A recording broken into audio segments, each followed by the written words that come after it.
हाँ जी। Hello students, स्वागत है आप सभी का बंसल क्लासेस के इस ऑनलाइन प्लेटफॉर्म पर। आज अपन चर्चा करने वाले हैं इकोनॉमिक्स का एक इम्पोर्टेंट टॉपिक है राष्ट्रीय आय। उस पर डिस्कशन करेंगे कि क्या होती है नेशनल इनकम, किस प्रकार से कैलकुलेट की जाती है और किस प्रकार के सवाल इसमें पूछे जाते हैं। इन सभी पॉइंट्स को अपन कवर करेंगे। शुरू करते हैं। आई होप कि आपको जो अभी तक लेक्चर आप ले रहे हैं वो पूरे तरीके से समझ आ रहे होंगे, आपको चीज़ें याद भी होंगी और उससे पहले आपने प्रॉपर नोट्स भी बनाए होंगे और अब भी आप कॉपी और पेन जो है वो लेकर बैठे होंगे नोट्स बनाने के लिए ना। चलिए शुरू करें। क्योंकि अपनी सारी सीरीज जो होती है वो नोट्स के फॉर्मेट में ही है, आपको इस तरीके से ही लिखवाया जा रहा है कि आप प्रॉपर नोट्स बना पाएँ उस चीज़ों के रिवीजन के लिए। आपको नोट्स होना भी ज़रूरी है और उसको सिस्टमेटिक तरीके से लगाया जाना भी ज़रूरी है और उनसे भी ज़रूरी है याद किया जाना। तो उम्मीद करता हूँ सभी काम बेहतरीन हो रहे होंगे। पढ़ना शुरू करते हैं। आइए, इस लेक्चर की पीडीएफ जो है वो आपके लिए अवेलेबल रहेगी। वो अपने अवेलेबल रहेगी कहाँ? बंसल क्लासेस का जो टेलीग्राम चैनल है उस चैनल पर आप क्या प्राप्त कर सकते हैं? पीडीएफ इसकी प्राप्त कर सकते हैं। देखिए जरा आगे बढ़ते हैं। राष्ट्रीय आय, सबसे पहले एक बार अपन थोड़ा डिजाइन कर लेते हैं इस लेक्चर को कि क्या क्या पढ़ने वाले हैं अपन इस लेक्चर में। देखिएगा जरा, एक तो अपन इसमें वो सभी नाम जो आपने सुने हैं, जीडीपी, एनडीपी, जीएनपी, एनएनपी, ये सारे नाम अपन इसमें पढ़ने वाले हैं कि ये क्या होते हैं, इनकी फुल फॉर्म क्या होती है, इनका अर्थ क्या होता है, ये सब चीज़ें इसमें पढ़ने वाले हैं। फिर देखेंगे कि राष्ट्रीय आय जो है, नेशनल इनकम जो है, उसकी गणना कैसे की जाती है, कौन करता है गणना के लिए, करता कौन है, कौन सा मंत्रालय काम करता है, कौन सा ऑर्गेनाइजेशन इसमें काम करता है, ये देख लेंगे। फिर अपन ये देख लेंगे कि राष्ट्रीय आय में विधियां कौन कौन सी हैं, कौन कौन से मेथड्स होते हैं, किस किस मेथड से इसे कैलकुलेट किया जा सकता है। जैसे इसमें 3 विधियां इस्तेमाल होती हैं, उत्पादन विधि, आय विधि और व्यय विधि। उन तीनों के बारे में डिस्कशन कर लेंगे। विधियां हो गई है, ठीक है साहब। और क्या पढ़ लेंगे अपन? और अपन इसमें पढ़ लेंगे कि जो राष्ट्रीय आय में राष्ट्रीय आय ये मापन किया क्यों जाता है, क्या क्या जरूरत पड़ती है राष्ट्रीय आय के मापन की। इसमें एक तो ये पढ़ना है कि क्यों इसे मापन किया जाता है। और भी जीडीपी के बारे में, जीडीपी के टाइप्स हो गए, जीडीपी डिफ्लेटर क्या होता है उसके बारे में बात करेंगे। तो पूरा डिटेल में चर्चा करेंगे। आप कोई भी एग्जाम इसमें देंगे तो आपके लिए इस लेक्चर से प्रश्न बाहर नहीं जाएगा। ये पूरी कोशिश रहेगी अपनी कि अपन उसको पढ़ते हुए चले। क्लियर है? शुरू करें। देखें एक बार, राष्ट्रीय आय होता क्या है। राष्ट्रीय आय होता है कि किसी भी देश में कि एक बात सोचिए जरा कि राष्ट्रीय आय की बजाय एक शब्दावली लेते हैं अपन पहले, पारिवारिक आय, फैमिली इनकम। पारिवारिक आय क्या होगी? एक परिवार की पारिवारिक आय क्या होगी? पारिवारिक आय का मतलब होगा कि उसमें जितने सदस्य हैं, अगर सबकी कमाई को जोड़ दिया जाए, इनमें सबकी कमाई को क्या कर दिया जाए, जोड़ दिया जाए, तो क्या निकल जाएगी? पारिवारिक आय निकल जाएगी। पारिवारिक आय निकल जाएगी। यहां पारिवारिक आय के स्थान पर शब्द क्या आ गया? यहां पारिवारिक आय के स्थान पर क्या आ गया? राष्ट्रीय। मतलब एक राष्ट्र के जितने भी नागरिक, जितने भी लोग हैं, उस राष्ट्र के जितने भी लोग हैं, उन सभी लोगों की आय को जोड़ दिया जाए तो क्या आ जाएगा? राष्ट्रीय आय आ जाएगा। क्लियर है? कहें तो नागरिकों की इनकम को जोड़ दो, राष्ट्रीय आय है, क्योंकि राष्ट्रीय आय एनएनपी को माना जाता है, तो ये राष्ट्रीय आय बन जाएगा। तो कहने का मतलब क्या है? हमने एक साल में, भारत में एक साल में कितने रुपए की अंतिम वस्तुएं और सेवाएं का बनी, वो क्या कहलाएगा? राष्ट्रीय आय। दोबारा बोलता हूं, एक बार सुनना जरा ध्यान से, कि भारत में कितने रुपए का वस्तु और सेवाएं एक साल के अंदर, 1 अप्रैल से लेके 31 मार्च के दौरान कितने रुपए की वस्तुएं, कितने रुपए की सेवाएं जनरेट की गई, वो सभी क्या माना जाएगा? राष्ट्रीय आय। सिंपल परिभाषा है। डेफिनेशन यहां डिटेल में जाना शुरू करेंगे अपन, लेकिन एक बेसिक इंफॉर्मेशन लिखते हैं। क्या राष्ट्रीय आय क्या होती है अगर उसकी बात करें तो उसमें अपन क्या लिखेंगे? सबसे पहले देखिए जरा क्या लिखेंगे डेफिनेशन। एक देश में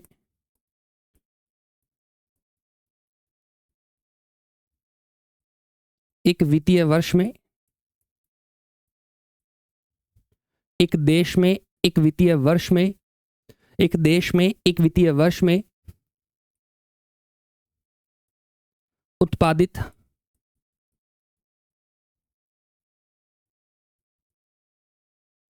उत्पादित समस्त अंतिम वस्तुएं,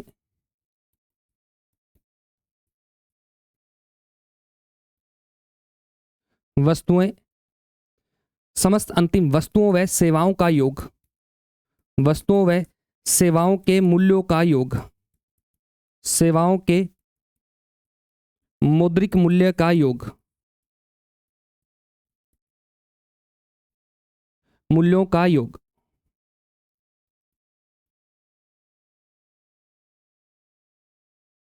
उस देश की राष्ट्रीय आय कहलाता है। राष्ट्रीय आय कहलाता है। एक जनरल इंफॉर्मेशन है। जनरल एक माने कि ये जनरल है, बिल्कुल एक परिभाषा, हालांकि इसमें अलग अलग पार्ट्स बनाएंगे कि क्षेत्र क्या होता है, वित्तीय वर्ष का मतलब क्या होता है, सीमा, घरेलू सीमा का मतलब क्या होता है, अंतिम वस्तुओं का मतलब क्या होता है, वो सब डिटेल में करेंगे, लेकिन जीडीपी से शुरू करेंगे तब करेंगे। अभी एक बार बेसिक चीजें समझते जाइएगा, जैसा मैं आपको समझा रहा हूँ। इसमें थोड़ा सा टॉपिक पेचीदा है, ये टॉपिक थोड़ा सा पेचीदा है, थोड़ा सा उलझन वाला टॉपिक है, लेकिन इसमें स्टेप बाय स्टेप आप चलेंगे तो आपको इजीली समझ में आ जाएगा कि राष्ट्रीय आय। राष्ट्रीय आय के मापन के लिए 4 दृष्टिकोण होते हैं, और वो 4 कौन कौन से हैं? वो 4 दृष्टिकोण ये होते हैं। तो क्या लिखेंगे?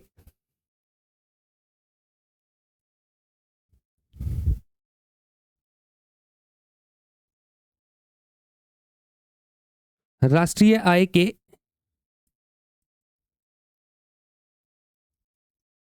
मापन हेतु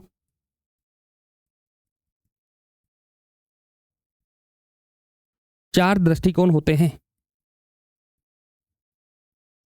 राष्ट्रीय आय के मापन हेतु कितने पॉइंट ऑफ व्यू होते हैं? 4 पॉइंट ऑफ व्यू होते हैं, और वो 4 पॉइंट ऑफ व्यू कौन से होते हैं? जीडीपी,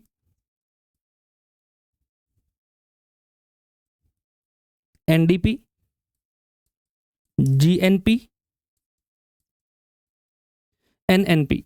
जीडीपी, एनडीपी, जीएनपी और एनएनपी, 4 दृष्टिकोण होते हैं। यहां पे ध्यान देना, राष्ट्रीय आय के मापन में 4 दृष्टिकोण का इस्तेमाल होता है। आगे बढ़ते हैं। हो गया, 4 दृष्टिकोण है, देखेंगे अभी। अब देखिए जरा, शुरू करते हैं। पहली बात, एक सवाल सबसे पहला ये बनता है कि हम राष्ट्रीय आय का मापन ही क्यों करते हैं? पहला एक सवाल क्या है कि हम राष्ट्रीय आय का मापन क्यों करते हैं? तो यहां एक पॉइंट क्या बन जाएगा? राष्ट्रीय आय का मापन की आवश्यकता क्या है?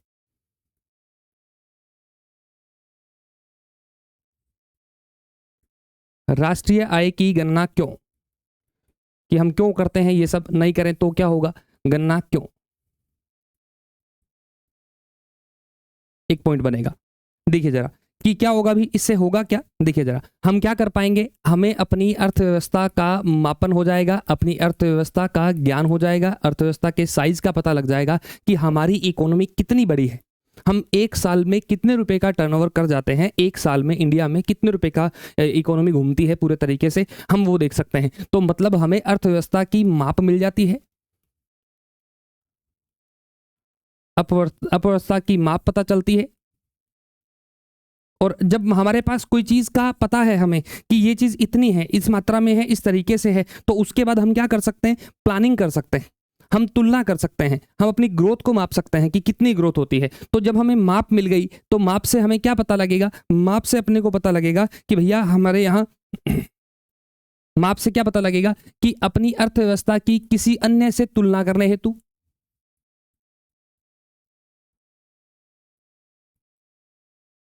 अर्थव्यवस्था से तुलना कर सकते हैं। हम अपने यहाँ वृद्धि दर को माप सकते हैं कि पिछली साल हमारी आय कितनी थी, इस बार हमारी आय कितनी है, और कितने परसेंट की ग्रोथ हो गई है। तो वृद्धि दर माप ज्ञात कर सकते हैं, लगा सकते हैं। और हम ये भी प्लानिंग कर सकते हैं, भविष्य की रणनीति भी बना सकते हैं कि हमें भविष्य में अपनी इकोनॉमी को कहाँ लेकर जाना है। इंडिया ने जैसे 3 ट्रिलियन डॉलर जो है, 5 ट्रिलियन डॉलर जो है, वो अपनी इकोनॉमी का टारगेट सेट किया है। तो वो हम टारगेट सेट किया है क्यों? क्योंकि हमें पता है कि अभी हम कितनी इकोनॉमी है, हम आने वाले साल में कितनी इकोनॉमी बन सकते हैं। तो हमने क्या कर लिया? भविष्य की वो एक स्ट्रेटजी बना ली, एक रणनीति बना ली। भविष्य की रणनीति बनाने के लिए और क्या हो सकता है? इससे हमें और क्या हो सकता है? जब हमें पता होगा तो हम राष्ट्रीय आय की गणना इसलिए भी करते हैं जिससे हमें पता लग जाए कि हमारी आय में, हमारी इकोनॉमी में किस सेक्टर का कितना योगदान है। तो उसके लिए भी हमें किसकी गणना करनी पड़ती है? राष्ट्रीय आय की। तो क्या हो गया इसका, क्या लाइन बनेगी? अर्थव्यवस्था में क्षेत्रवार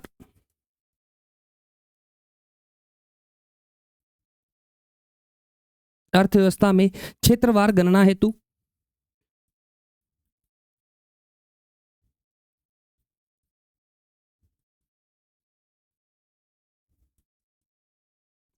क्षेत्रवार योगदान की गणना हेतु कि अपने क्षेत्रवार कितना योगदान है, किस सेक्टर का कितना योगदान है, इसके लिए हो गया अर्थव्यवस्था में, हो गया वाला 4 हो गए। 5वां अगर बात करें और देखें और क्या बन सकता है, अच्छा अपने पास जो रिसोर्सेज हैं, अपने पास जो भी संसाधन हैं, इन संसाधनों का कुशलतम उपयोग हमें करना है, इन संसाधनों को अच्छे तरीके से यूज करना है, मतलब ऐसा उपयोग करें जिससे लागत तो कम हो और आउटपुट क्या हो, ज्यादा हो। तो इनका कुशलतम उपयोग है कि हम कुशलतम उपयोग कैसे करें, तो ये इसके लिए हम क्या करते हैं, हमें नेशनल इनकम पता होनी चाहिए। बेसिक बेसिक पॉइंट है, सिंपल लगाओ। जब आपके परिवार की इनकम आपको पता है तो आप इससे क्या कर सकते हो, आप तुलना कर सकते हो कि हम समाज में कहाँ रहते हैं, किस स्टेज पे हैं, हम मिडिल क्लास में हैं, हम हाई क्लास में हैं, लो क्लास में हैं, ये कर सकते हो। दूसरा पॉइंट क्या लिखा मैंने, वृद्धि दर, आपको पता लग जाएगा पिछले साल अपने परिवार की इनकम इतनी थी, इस साल इतनी है, तो कितनी ग्रोथ हमने करी है, ये पता लग जाएगा। तीसरा, आप अपनी सेविंग्स कितनी करनी है, बच्चों पे खर्च कितना करना है, खुद पे खर्च कितना करना है, जो ऐशो आराम करनी है वो कितने रुपए की करनी है, इस तरीके की पूरी प्लानिंग कर सकते हो आप। क्लियर है। अर्थव्यवस्था में क्षेत्रवार ये पता लग जाएगा कि एक परिवार की आय में कौन बच्चा कितने कमा रहा है, किसकी इनकम बढ़ाने की जरूरत है, किसकी इनकम अच्छी खासी है, ये मूल्यांकन कर सकते हो। फिर आपके पास जो रिसोर्सेज हैं, जितना टाइम है आपके पास, जितना इंफ्रास्ट्रक्चर आपके पास है, क्या उससे और इनकम बढ़ा सकते हो क्या, ये आप कैलकुलेट करके ये अप्लाई कर सकते हो। तो इससे क्या हो जाएगा, संसाधनों की इनकम क्या हो जाएगी, आपके संसाधनों का यूज क्या होगा, बिल्कुल एक एफिशिएंट यूज होगा संसाधनों का, रिसोर्सेज का। क्लियर है। तो ये हमें गणना करनी पड़ती है। हो गया वाला। चलिए अब देखें, अब इनके एक और बात है, आपको मैं एक चीज और बताऊं यहाँ पे कि इनकी गणना जो होती है इन चारों की, वो 2 आधारों पर कैलकुलेशन होती है।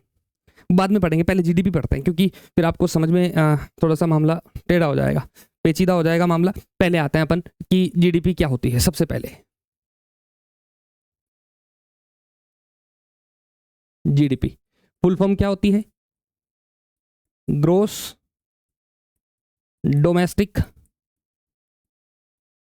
प्रोडक्ट, ग्रोस डोमेस्टिक प्रोडक्ट, सकल घरेलू उत्पाद, सकल घरेलू उत्पाद, जीडीपी कहते हैं इसको, जीडीपी। जीडीपी की डेफिनेशन क्या होती है, पहले डेफिनेशन लिखो, डेफिनेशन से समझ में आएगा चीजें। जीडीपी, जीडीपी का मतलब होता है एक देश में एक साल में, एक देश में एक साल में उसकी सीमा के अंदर, उसके क्षेत्र के अंदर कितने रुपए की अंतिम वस्तुएं बनी हैं, वस्तु और सेवाएं दोनों होती है, कितने रुपए की अंतिम वस्तु और सेवाएं जो हैं वो बनाई गई हैं, उत्पादित की गई हैं, उनका योग क्या कहलाएगा, वो जीडीपी कहलाएगा। क्या कहलाएगा, जीडीपी क्या है देखो जरा,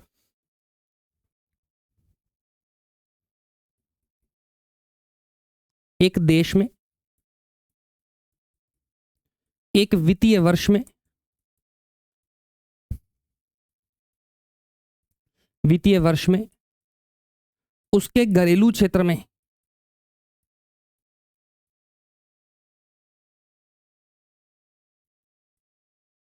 उसके घरेलू क्षेत्र में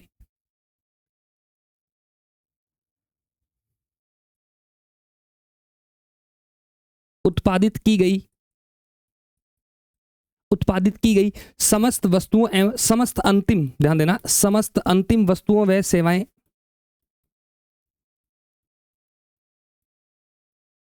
अंतिम वस्तुओं व सेवाओं के मौद्रिक मूल्य का योग, सेवाओं के मौद्रिक मूल्य का योग, उत्पादित की गई समस्त वस्तुओं व सेवाओं के मौद्रिक मूल्यों का योग,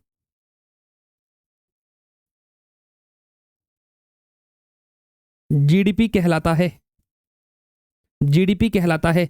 यहां एक शब्द और जोड़ेंगे साथ में, देखो एक शब्द और जोड़ेंगे, अलग से हाईलाइट कर रहा हूं शब्द को, क्योंकि अलग से हाईलाइट करोगे तो अंतर उसी शब्द का है। ठीक है, ध्यान देना कि एक देश में एक वित्तीय वर्ष में उसके घरेलू क्षेत्र में, यहां शब्द जोड़ेंगे क्या, निवासियों द्वारा, अलग से हाईलाइट करना है शब्द को। आप भी ऐसे ही लिखो जैसे मैंने लिखा है, निवासियों द्वारा। बस यही एक शब्द है जो आपको आगे जीएनपी को समझने में मदद करेगा। निवासियों द्वारा, उस क्षेत्र में निवास करने वाले लोगों द्वारा उत्पादित की गई समस्त अंतिम वस्तुओं और सेवाओं का योग क्या कहलाता है, जीडीपी कहलाता है। अब एक एक करके अपन इन सबको क्लियर करेंगे कि एक देश, देश बोले तो भारत, देश का मतलब क्या है, भारत।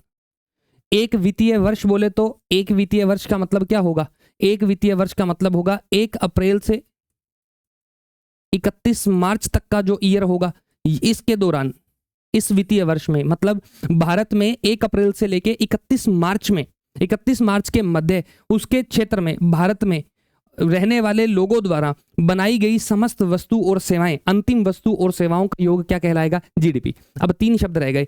1 नंबर, दूसरा शब्द एक्सप्लेन करेंगे निवासी, और तीसरा शब्द अपन क्या एक्सप्लेन करेंगे? अंतिम वस्तु व सेवाएं। पहला हेडिंग लगाएंगे क्या? पहला हेडिंग लगाएंगे घरेलू क्षेत्र। पहली हेडिंग क्या लगाएंगे? घरेलू क्षेत्र।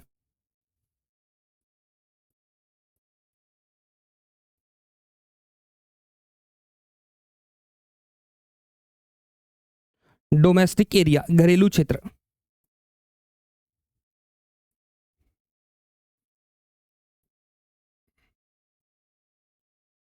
हाँ जी। देखिए जरा, क्या है घरेलू क्षेत्र का मतलब? क्या होता है घरेलू क्षेत्र में? एक तो होता है भौगोलिक क्षेत्र,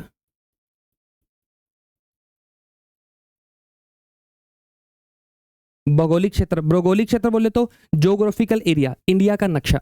इंडिया का नक्शा जितना है, उस नक्शे के अंदर कोई भी व्यक्ति अगर कुछ भी बनाएगा तो वो किस में शामिल होगा? जीडीपी। तो भौगोलिक क्षेत्र का मतलब क्या होता है कि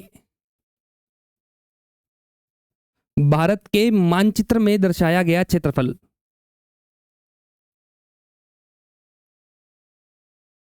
दर्शाया गया क्षेत्र। अब अमेरिका, अब तमिलनाडु में किसी ने कुछ बनाया, अंडमान वाले में, अंडमान में किसी ने कोई सेवा प्रोड्यूस करी, कोई वस्तु बनाई, तो वो इंक्लूड हो जाएगी। किसी ने अगर लद्दाख में कुछ बनाया तो वो इंक्लूड हो जाएगा। गुजरात में, अरुणाचल प्रदेश में, मध्य प्रदेश में, छत्तीसगढ़ में, किसी भी राज्य में अगर किसी व्यक्ति ने भारत में एक साल में, मतलब 1 अप्रैल से 31 मार्च के बीच में यदि कुछ बना दिया तो वो किसका पार्ट माना जाएगा? वो जीडीपी का पार्ट माना जाएगा। तो ये जीडीपी है, भौगोलिक क्षेत्र होता है। दूसरा, एक होता है सामुद्रिक क्षेत्र, मतलब समुद्र वाला हिस्सा भी तो खुद का ही होता है ना, सामुद्रिक क्षेत्र। तो ये कितना होता है? इसकी सीमा क्या होती है? आधार रेखा से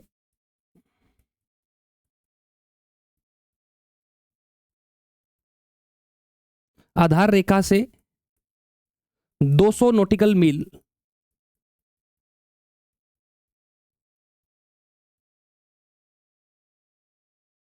मील तक का क्षेत्र।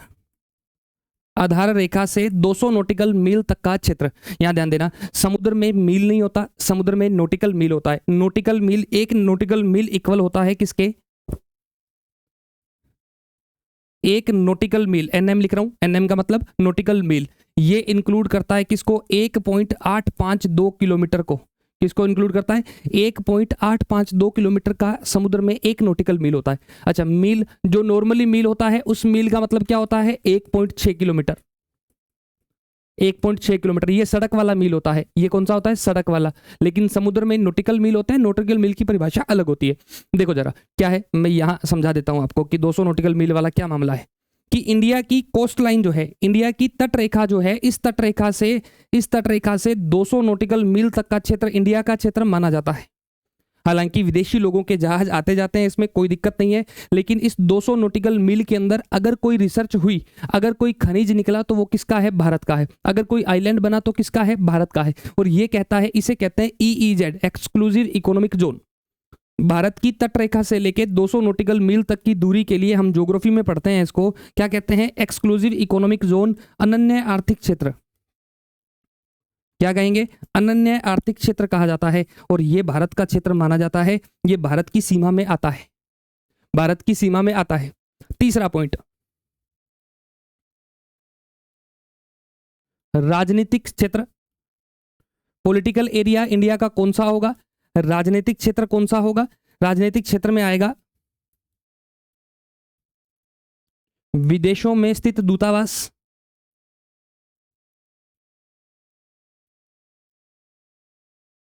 और एक आ जाएगा सैन्य अड्डे। सैन्य अड्डे एक उदाहरण से समझते हैं कि दूतावास, एम्बेसी, एम्बेसी कहते हैं। एम्बेसी बोले तो कि अपना अमेरिका में एक सेंटर बना रखा है, कि जितने भी इंडिया के लोग रह रहे हैं, अगर उन्हें कोई दिक्कत आएगी तो वो अमेरिका में जो इंडिया का जो ऑफिस बना हुआ है वहाँ जाएगा, वहाँ जाकर अपने काम करवा सकता है। और उस ऑफिस को हम किताबी भाषा में क्या कहते हैं, दूतावास कहते हैं, एम्बेसी कहते हैं। हाई कमिश्नर या हाई कमीशन या दूतावास, एम्बेसी, एम्बेसी कहा जाता है। देखिए जरा, अब मान लीजिए कोई व्यक्ति अमेरिका में रह रहा है और वो चाहता है कि उसके बच्चे को भारत की नागरिकता मिले। तो इसमें रूल है, इंडियन पॉलिटी में बताया गया है, आप पढ़ेंगे भाग नंबर 2 में, नागरिकता वाले चैप्टर में, कि कोई बच्चा, कोई माता पिता अगर चाहते हैं कि विदेश में जन्म हो और नागरिकता भारत की मिले तो उसके लिए काउंसलेट ऑफिस में इंफॉर्मेशन देनी होगी। या पासपोर्ट से रिलेटेड कोई काम करवाना है तो अमेरिका में रहने वाले लोग अमेरिका में भारत का जो ऑफिस है वहाँ जाएंगे, वहाँ जाकर पैसे जमा करवाएंगे। अब अमेरिकी दूतावास ने जो पैसे, अमेरिका में भारतीय दूतावास ने जो पैसे लिए हैं वो पैसे भी तो क्या है, जीडीपी है। मतलब समझे आपकी क्या कहना चाह रहा है यहाँ पे, क्या क्या कि यहाँ क्या मतलब निकल रहा है इस बात का कि अगर विदेशों में दूतावास में किसी प्रकार की इनकम होती है तो वो भी किसका पार्ट मानी जाएगी, वो भी जीडीपी का पार्ट मानी जाएगी। सैन्य अड्डे, मान लीजिए अपना कोई सैन्य अड्डा है, हमें अपना सैन्य अड्डा मान लीजिए साउथ अफ्रीका में है, वहाँ अमेरिका वाला सैन्य अड्डा यूज करता है और हमें उसके बदले में कुछ रुपए देता है, तो उस सैन्य अड्डे ने जो रुपए प्राप्त किए हैं वो भी किसके दर्ज होंगे, वो भी जीडीपी में काउंट होंगे। तो ये कहा गया है कि हमारी राजनीतिक सीमा है। आगे बढ़ते हैं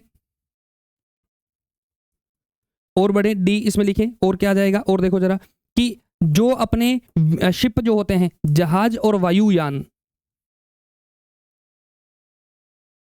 वायुयान जिस देश में पंजीकृत होते हैं, जिस देश में रजिस्टर्ड होते हैं,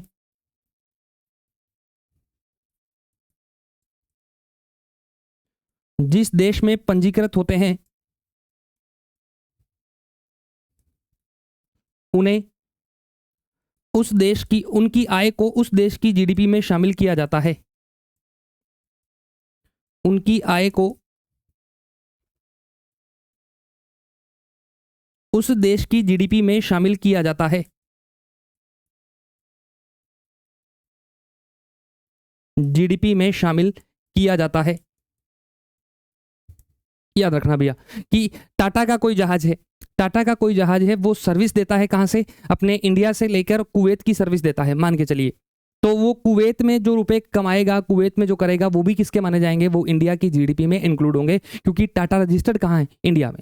एयर इंडिया रजिस्टर्ड कहाँ है, अपने इंडिया में, तो इस वजह से वो भी माने जाएंगे। अब घरेलू क्षेत्र का भी मैंने कहा, घरेलू क्षेत्र में आप तो कहोगे घरेलू क्षेत्र का मतलब तो सिर्फ नक्शे में दिखाया गया क्षेत्र ही होता है, बाकी वाले पार्ट नहीं। यहाँ घरेलू क्षेत्र का मतलब भौगोलिक, सामुद्रिक, राजनीतिक, सैन्य, सब प्रकार की सीमाएं जो होती हैं वो सारी की सारी क्या मानी जाती हैं, वो भारत के दायरे में आती हैं और भारत ही उन्हें, उनकी आय को इंक्लूड करता है अपनी जीडीपी में। मतलब दोबारा समझिए जरा, क्या है जीडीपी को, अगर एक ही परिभाषा समझनी है, बस जीडीपी ही समझना है, उसके बाद कुछ भी नहीं है उसमें, पूरे तरीके से जीडीपी ही समझना है। अगर आपको ये जीडीपी समझ में आ गया ना तो मान के चलिए कि आपको चैप्टर पूरा ही समझ में आ गया। तो इसलिए मैं समय ले रहा हूँ, बिल्कुल आराम से चल रहा हूँ, कोई जल्दबाजी नहीं है। पढ़ाने वाले भी अपन है, पढ़ने वाले भी अपन है, चैनल भी अपना है, स्टूडियो भी अपना है, सब कुछ अपना है, कोई लोड नहीं है किसी प्रकार का। लेकिन समझते हुए चलिएगा ना थोड़ा सा ध्यान से, क्या कि एक देश में, मतलब भारत में 1 अप्रैल से 31 मार्च के बीच में घरेलू क्षेत्र में, अर्थात कि इन सभी प्रकार के क्षेत्र में जो भी इनकम आएगी, वो इनकम जब कोई लोग जो होंगे, जो इनकम आएगी उसमें हम इंक्लूड कर देंगे, टोटल उस इनकम को टोटल कर देंगे, तो क्या बन जाएगा, वो अपनी बन जाएगी जीडीपी। क्लियर है। अब निवासियों का मतलब क्या होता है, अब यहां अगला पॉइंट क्या आएगा, निवासी। अगला पॉइंट क्या आएगा, निवासी।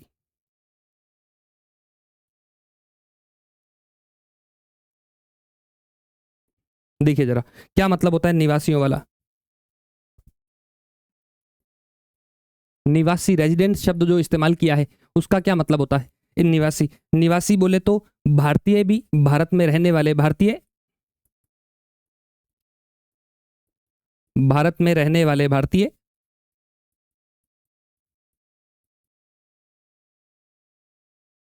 प्लस भारत में रहने वाले विदेशी, भारत में रहने वाले विदेशी,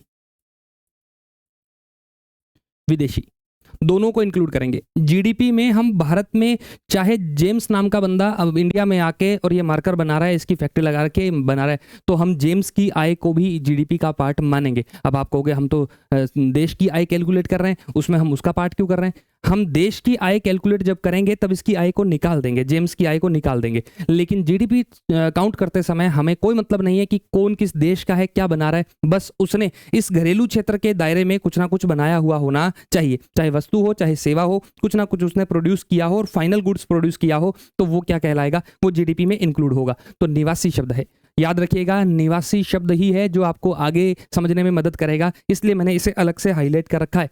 ठीक है, तो निवासी शब्द का हो गया। अब अगला देखो क्या बच गया इसमें, देखो क्लियर है, ये भी क्लियर हो गया, ये भी क्लियर है। निवासी, उत्पादित की गई समस्त अंतिम वस्तुओं व सेवाएं, इसका मतलब क्या होता है,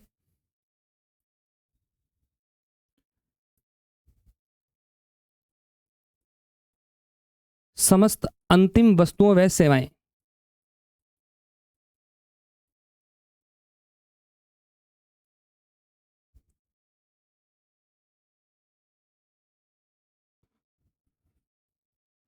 समस्त अंतिम वस्तुएं व सेवाएं मतलब ऐसी वस्तु जो अब डायरेक्ट उपभोग की जाएगी, कंज्यूम की जाएगी, जिसका हम आगे कच्चे माल के रूप में इस्तेमाल नहीं करेंगे। जैसे ही मार्कर, अब ये मार्कर कहीं कच्चे माल के रूप में इस्तेमाल नहीं होगा, अब ये मार्कर क्या बन गया है, फाइनल गुड्स बन गया है। अब इस मार्कर में कहें तो निब ले लो, इस मार्कर में जो भी लोहा लगा, एल्यूमिनियम लगा, जो भी लगा है, ये कच्चा माल है, लेकिन ये तैयार है, अब ये यूज किया जा रहा है, बस जैसे मैं यूज कर रहा हूं, अब इसे यूज किया गया है। ये शर्ट ले लो, ये शर्ट क्या है, ये बिल्कुल रेडी है, बिल्कुल तैयार माल है ये वाला, अब इसे आगे कच्चे माल के रूप में इस्तेमाल नहीं करेंगे। धागा क्या है, कच्चा माल है, कपास क्या है, कच्चा माल है, और कपड़ा क्या है, कच्चा माल है, लेकिन शर्ट कच्चा माल नहीं है। मोबाइल फोन कच्चा माल नहीं है, बिल्कुल तैयार माल है, हम उसको डायरेक्ट यूज करते हैं, आगे कच्चे माल के रूप में इस्तेमाल नहीं करते। मोबाइल में लगा प्रोसेसर, मोबाइल में लगा एलईडी, मोबाइल में लगा जो सिम कार्ड वाला ऑप्शंस होता है वो बनाए जाते हैं, तो वो सब क्या होते हैं, मोबाइल में लगी चिप, ये सब क्या है, ये कच्चे माल हैं। इनको असेंबल करके हमने एक फाइनल गुड्स में कन्वर्ट किया और उसको हम क्या कर रहे हैं, यूज कर रहे हैं। तो यहां हमें किसको कैलकुलेट करना है, फाइनल गुड्स को कैलकुलेट करना है। क्या, वह वस्तु एवं सेवा जो, वह वस्तु एवं सेवा जो, वह वस्तु एवं सेवा अब जो अब कच्चे माल के रूप में उपयोग नहीं होगी, कच्चे माल के रूप में उपयोग नहीं होगी,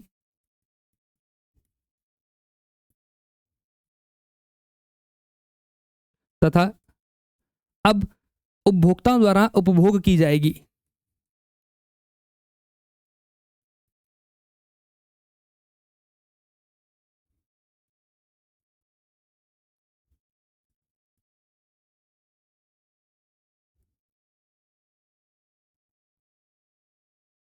की जाएगी, कच्चे माल के रूप में उपयोग नहीं होगी तथा अब उपभोक्ताओं द्वारा उपभोग की जाएगी। क्लियर है, मतलब अब ये आगे हम क्या करेंगे, हम इसे कच्चा माल नहीं है, मैंने उदाहरण दे दिया, उदाहरण लिखना चाहो तो लिख भी सकते हो, जैसे shirt, pant, mobile phone, laptop, washing machine, जैसे mobile, laptop, marker, digital board, और बताओ क्या लिखें, आपके पास कुछ हो तो वो भी अपने तरफ के 2-3 एग्जांपल वो भी डाल लो, जो आपके पास हो। टेबल है, टेबल यूज कर लो, जो आप टेबल पे बैठे हो वो भी टेबल क्या फाइनल गुड्स में इंक्लूड हो रही है। तो ये क्या है, ये सारी की सारी क्या है, ये फाइनल गुड्स होती हैं। मतलब होता क्या है, मामला क्या होता है कि अगर हम बीच वाली वस्तुओं को ऐड करेंगे ना, जैसे मान लीजिए मैंने कपड़ा ऐड कर लिया कि कपड़े को काउंट कर लो, लेकिन जब शर्ट वाली कंपनी की इनकम काउंट करेंगे तो कपड़े की वैल्यू दोबारा आ गई कि नहीं आ गई। एक सिंपल सी एक बात सोचिए जरा, क्या कि अगर आपने पहले कपड़ा, सिर्फ कपड़े को फाइनल गुड्स मान के कपड़े को इंक्लूड कर लिया और बाद में आप कहो कि हम शर्ट की वैल्यू भी उतनी ही ऐड करेंगे, तो कपड़े का मूल्य तो 2 बार जुड़ गया ना, क्योंकि जो व्यक्ति शर्ट बनाएगा पहले वो कपड़ा खरीद के लाएगा, और जब कपड़ा खरीद के लाएगा तो फिर वो कपड़ा जब खरीद के लाएगा तो वो उसके कॉस्ट क्या करेगा, अपने फाइनल गुड्स में क्या करेगा, शर्ट में क्या करेगा, जोड़ेगा। तो मतलब क्या हुआ कि हम दोहरी गणना से बचना चाहते हैं, हम एक ही चीज की कैलकुलेशन 2 बार नहीं करना चाहते, एक ही चीज का प्राइस 2 बार ऐड नहीं करना चाहते, इसलिए हमने क्या किया है, किसका कंसेप्ट लिया है, फाइनल गुड्स का कंसेप्ट लिया है। ये मामला था पूरा का पूरा किसका, जीडीपी का। बस यही पूरे चैप्टर की रीड है। अगर आपको ये पूरा समझ में आया तो फिर आगे इस चैप्टर में बिल्कुल स्मूथ चलेगा, बिल्कुल कोई दिक्कत आने वाली नहीं। देखो जरा एक बार मैं फिर से रिवाइज करवा रहा हूँ, टाइम लेते हैं, कोई दिक्कत नहीं है, अपना ही है सब कुछ सिस्टम, अपन टाइम लेते हैं थोड़ा सा ताकि समझ में तो आए चीज़ें भी। अपनी इस क्लास का उद्देश्य क्या है, एक बेसिक सा पॉइंट है कि आप समय लगा रहे हो, आप इंटरनेट खर्च कर रहे हो, आप अपना, सबसे बड़ी बात है कि समय दे रहे हो। बस मैं तो एक मानता हूँ कि जो आप इन्वेस्ट हम में कर रहे हो, जो विश्वास हम में रख रहे हो, देख रहे हो लेक्चर को, तो वो जो समय दे रहे हो ना, उसका हमारे पास रिटर्न मिलना चाहिए आपको, बस एक ही बात है। बाकी सब चीज़ें चलो नेट का रिचार्ज भी करवाना ही है, कोई ऐसा थोड़ी कि क्लास के लिए नेट का रिचार्ज करवाया, ये भी नहीं है, ठीक है ना। इतने भी अपन पढ़ने वाले कहाँ हैं, स्वाभाविक सी बात है, अपन मतलब बोले तो इंक्लूडिंग मी, ठीक है चलो। तो लेकिन इसलिए यहाँ ध्यान देंगे क्या, एक बार दोबारा रिवाइज करवाता हूँ कि एक भारत में 1 अप्रैल से लेकर 31 मार्च के बीच में, उसकी बाउंड्री में, भारत की बाउंड्री में अगर रहने वाले लोगों ने, बाउंड्री में रहने वाले लोगों ने जो भी फाइनल गुड्स और वस्तु बनाई है, जो भी फाइनल वस्तु और सेवाएं बनाई हैं, उनका अगर पैसे में मूल्य निकालो और जोड़ दो तो क्या बन जाएगा, जीडीपी। देश क्या है, वित्तीय वर्ष क्या है, घरेलू क्या है, निवासी का मतलब क्या है, भारतीय और विदेशी दोनों जोड़ दो इसके अंदर, जो इंडिया में रह रहे हैं उनकी बात कर रहा हूं, ठीक है। और समस्त अंतिम वस्तु बोले तो ऐसी वस्तुएं जो अब डायरेक्ट यूज होंगी, कच्चे माल के रूप में यूज नहीं होंगी, तो वो अब क्या कहलाएंगी, वो अपने फाइनल गुड्स कहलाएंगी। क्लियर है, जीडीपी कैलकुलेट हो गई, जीडीपी।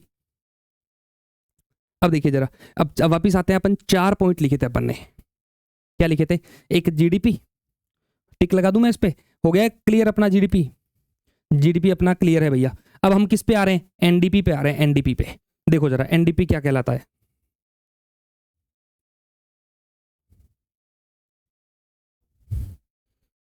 दूसरे नंबर का एनडीपी क्या होता है, NDP net domestic product, net domestic product, शुद्ध घरेलू उत्पाद,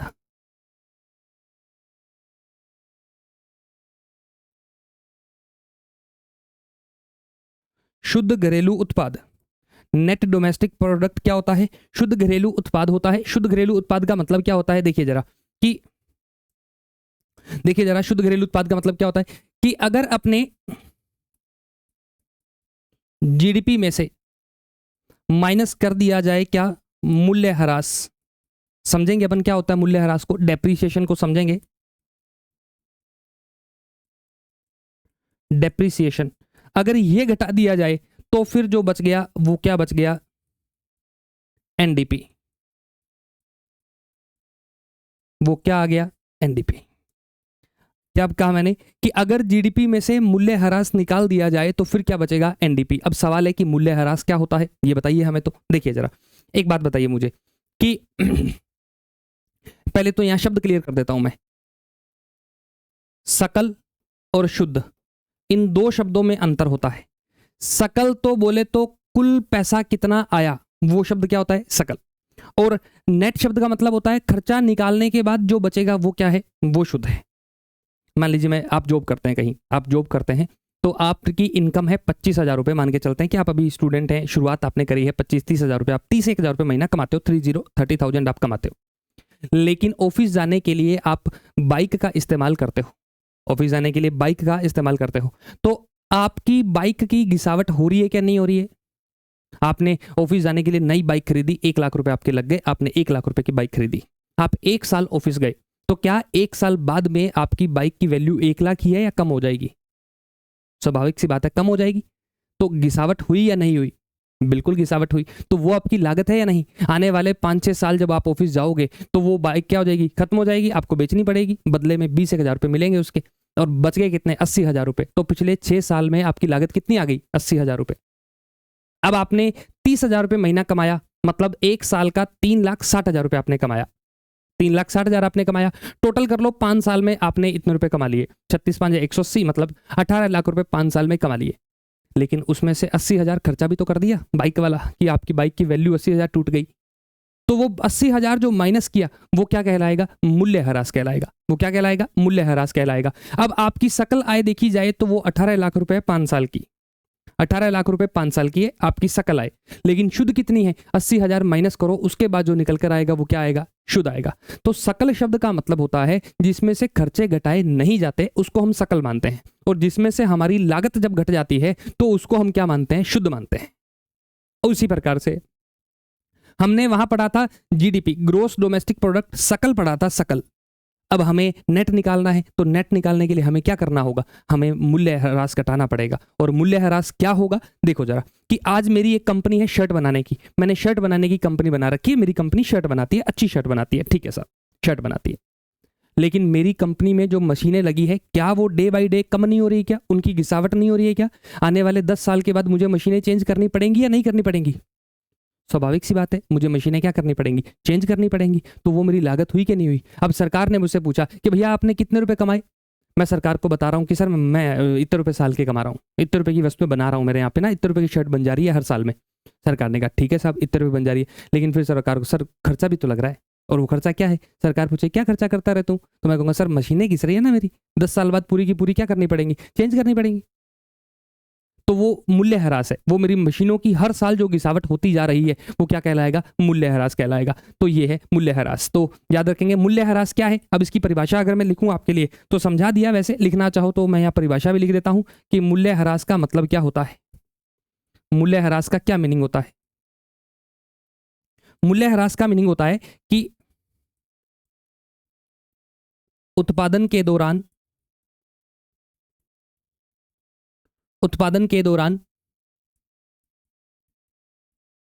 उत्पादन के साधनों में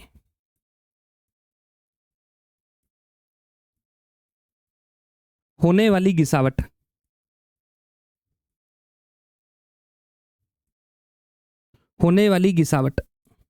उत्पादन के साधनों में होने वाली गिसावट क्या कहलाएगी, वो मूल्य ह्रास कहलाएगी, डेप्रिसिएशन कहलाएगी। इस निर्धारण कौन करेगा, मूल्य ह्रास कितना कम करना है, प्रतिवर्ष है। अब ये तो है नहीं कि अपन 5 साल बाद में कैलकुलेट करेंगे मूल्य ह्रास कितना है, मूल्य ह्रास तो हर साल होगा।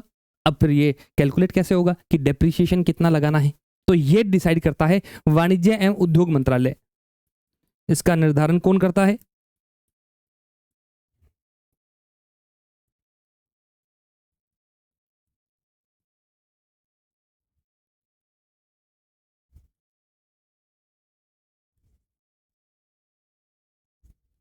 वाणिज्य एवं उद्योग मंत्रालय इसका निर्धारण करता है। और इसने जैसे निर्धारण कर रखा है, उदाहरण के तौर पे कि इलेक्ट्रॉनिक्स आइटम जो हैं उनकी गिसावट जो मानी जाएगी वो 10% मानी जाएगी।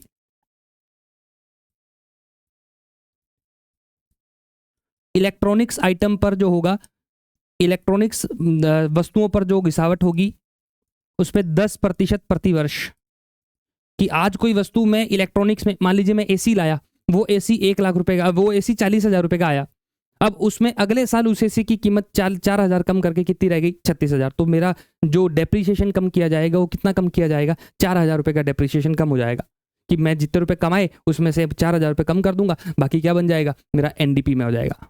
अगर हम सभी का, हमने जीडीपी कैलकुलेट करी, बाद में सभी का डेप्रिसिएशन कैलकुलेट किया, तो अगर वो निकाल दिया तो फिर क्या निकल के आ गया, एनडीपी। आई होप आपको इतना समझ आया होगा, 2 पॉइंट बिल्कुल क्लियर हुए होंगे कि जीडीपी क्या होता है, एनडीपी क्या होता है। क्लियर हुआ। जीडीपी एक साल में एक देश में रहने वाले लोगों ने जितने रुपए की भी उसके एक देश में एक साल में रहने वाले लोगों ने उस देश की सीमा में जितने रुपए की फाइनल गुड्स और सर्विसेज प्रोड्यूस करी हैं उनका टोटल क्या कहलाएगा, जीडीपी। और अगर उसमें से मूल्य ह्रास निकाल दिया तो क्या कहलाएगा, एनडीपी। आगे बढ़ते हैं, तीसरा पॉइंट, जीएनपी। ये क्या है, ग्रोस नेशनल प्रोडक्ट। अब वो मैंने एक शब्द बताया था आपको, निवासी, कि भैया निवासी शब्द ही आपका समझने का सबसे बड़ा आधार बनेगा। देखिए जरा, अब आ गया, उसका नंबर आ गया है, सकल राष्ट्रीय उत्पाद। सकल राष्ट्रीय उत्पाद क्या है, सकल राष्ट्रीय उत्पाद। अब देखो मैंने शब्द क्या इस्तेमाल किया, राष्ट्रीय। राष्ट्र होता है, नागरिकों से बनता है राष्ट्र। किससे बनता है, नागरिकों से। हालांकि 3 शब्द होते हैं, देश, राष्ट्र और एक अपने होता है राज्य। देश तो होता है ज्योग्राफिकली, राष्ट्र होता है कल्चरली, और जो अपने राज्य शब्द होता है वो पॉलिटिकल में इस्तेमाल होता है। ठीक है, तो अपन यार राष्ट्र की बात कर रहे हैं। जब राष्ट्र की बात करेंगे ना तो हम विदेशियों को निकाल दो, तो हम क्या करेंगे, विदेशियों को बाहर कर देंगे। नहीं भैया तुम्हारे पैसे हम नहीं जोड़ेंगे, हम सिर्फ अपने अपने पैसे जोड़ेंगे। तो वो क्या होगा, वो जीएनपी। मतलब क्या हो गया, वहां लाइन क्या बनाई थी अपन ने, एक बार चलते हैं, दोबारा चलते हैं, देखो जरा, दोबारा चलते हैं, बिल्कुल समझिएगा, मजा आ जाएगा आपको समझ के कि हाँ अपन बेसिक से बिल्कुल चल रहे हैं। अब ये जीडीपी की परिभाषा है, मेरे को बताओ मैं ऐसा क्या चेंज करूं इसके अंदर कि यहां परिभाषा जीएनपी की बन जाए। सोचो जरा, दिमाग लगाओ थोड़ा सा कि क्या चेंज करना चाहिए इसके अंदर। एक देश में, मैंने यह ध्यान रखना, जीडीपी में और जीएनपी में अंतर होता है। जीएनपी में सिर्फ नागरिकों की शामिल होती है, जो इंडिया का सिटीजन है उसको इंक्लूड करते हैं, जबकि जीडीपी में सभी को इंक्लूड करते हैं। दो ही बेसिक अंतर है और यही सबसे बड़ा आधार है समझने का। क्या परिभाषा बन जाएगी? एक देश में एक वित्तीय वर्ष में उसके घरेलू क्षेत्र में नागरिकों द्वारा उत्पादित की गई समस्त अंतिम वस्तुओं व सेवाओं के मौद्रिक मूल्य का योग क्या कहलाएगा? जीएनपी कहलाएगा। यहां निवासी था, वहां निवासी नहीं आएगा, वहां क्या आएगा? नागरिक आएगा। क्लियर हुआ? आज देखते हैं जरा क्या आएगा।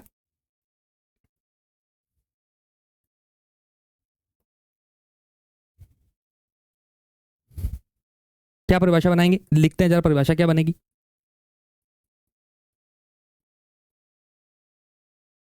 एक देश में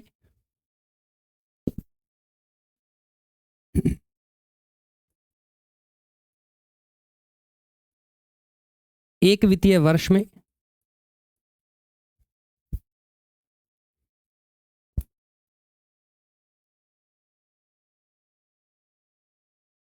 उसके नागरिकों द्वारा उत्पादित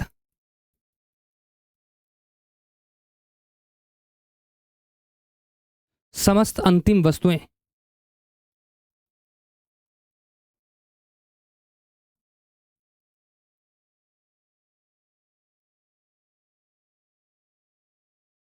समस्त अंतिम वस्तुओं व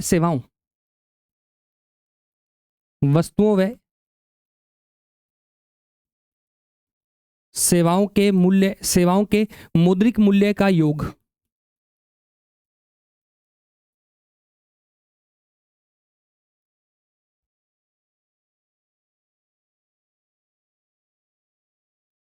जीएनपी कहलाता है। जीएनपी कहलाता है।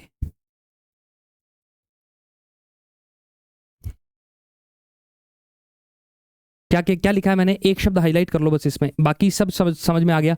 नागरिकों ने अगर कुछ बनाया तो वो किस में जाएगा? वो जीएनपी में जाएगा, नागरिकों ने। अब एक समझ लेते हैं, इसका फॉर्मूला निकालते हैं, क्या निकलेगा देखो जरा।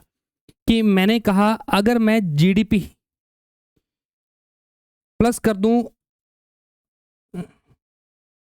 विदेश में रहने वाले लोग,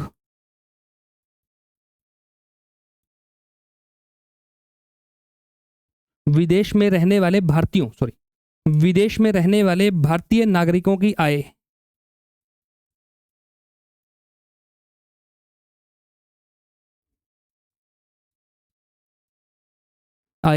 माइनस कर दूं क्या? भारत में रहने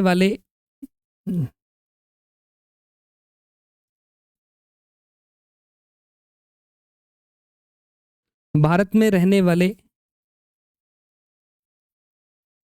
विदेशी नागरिकों की आय।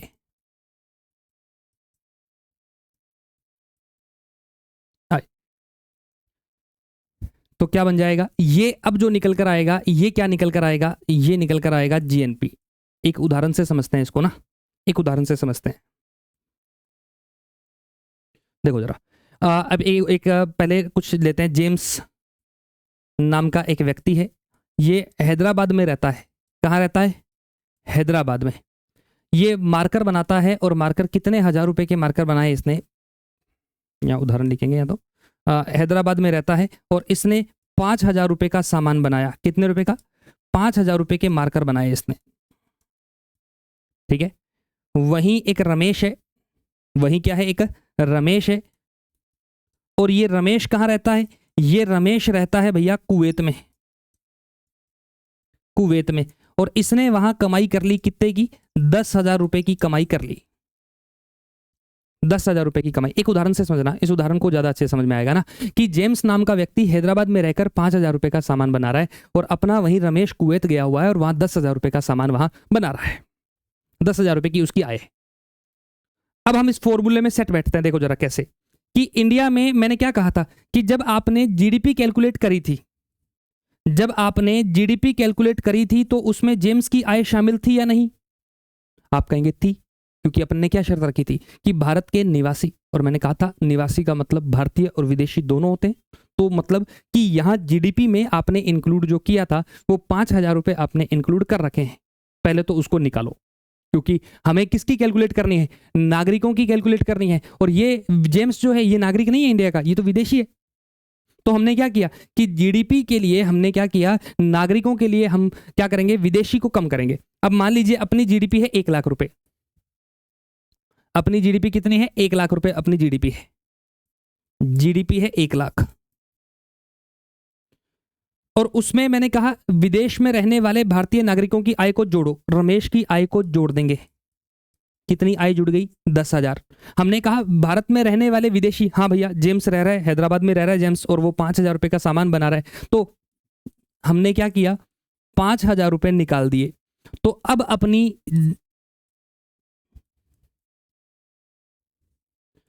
अपनी जीएनपी कितनी हो गई, अपनी जीएनपी कितनी हो जाएगी, 1,05,000। जीएनपी कितनी हो जाएगी, 1,00,000। लेकिन जीडीपी कितनी रहेगी, जीडीपी 1,00,000 ही रहेगी। आपसे कोई पूछेगा कि भैया जीडीपी कितनी है, आप क्या कहोगे कि भैया हमारा तो जीडीपी 1,00,000 है। लेकिन जब आपसे पूछेगा जीएनपी बताओ, तो हमें विदेशों वाला भी लेन देन करना पड़ेगा कि विदेशों का क्या मामला है। और विदेशों का मामला यही है, ये क्या कहलाएगा, ये अपने जीएनपी कहलाएगा। ये क्या कहलाएगा, जीएनपी। उदाहरण से समझोगे ज्यादा समझ में आएगा। क्या मतलब है कि इंडिया के नागरिकों ने, सिंपल से एक बात सोचो कि जीडीपी में से हमें पूरे विदेश का और भारत का आपस का क्रॉस लेन देन कम कर देना है, बस जोड़ देना है, कम कर देना है। जैसे कि रमेश ने जो कमाया था वो हमने जोड़ दिया, जेम्स ने जो कमाया था वो हमने घटा दिया। अब हमारे पास जीएनपी, मतलब ये 1,05,000 रुपए जो है ये पूरा का पूरा इंडियंस ने ही कमाल किया है, इंडियंस ने ही, भारत के नागरिकों ने ही इसको क्या किया है, पूरा का पूरा हैंडल किया है। तो ये 1,05,000 में विदेश का 1 रुपया शामिल नहीं है, मतलब विदेशी लोगों का 1 रुपया शामिल नहीं है। इंडिया के लोग, चाहे वो इंडिया में हो चाहे वो इंडिया से बाहर हो, उन्होंने जो भी कमाया है वो हमने कहां डाल दिया है, वो इसमें डाल दिया है। क्लियर है, ये याद रखिएगा आप। तो ये अपना क्या बन गया, जीएनपी। एक नोट लगाते हैं इसमें, एक नोट लगाते हैं इसके अंदर।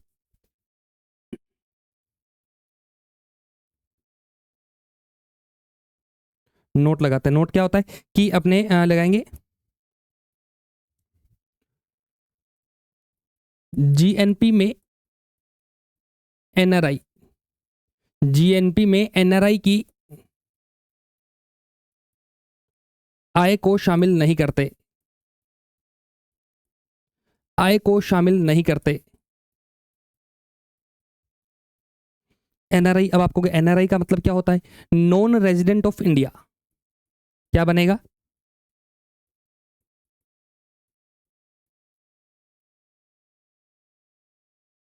Non resident of India, non resident of India, अप्रवासी भारतीय। हिंदी में क्या कहेंगे, अप्रवासी भारतीय, जो भारत के नागरिक हैं लेकिन कुछ समय से बाहर रह रहे हैं। और इसकी अगर सही डेफिनेशन दूं तो सही डेफिनेशन होती है वह व्यक्ति जो साल में 182 दिन से ज्यादा अवधि के लिए बाहर रहता है। तो डेफिनेशन लिखना चाहो तो लिख सकते हो, क्या, जो भारतीय एक साल में से 182 दिन की अवधि, 182 दिन से अधिक समय तक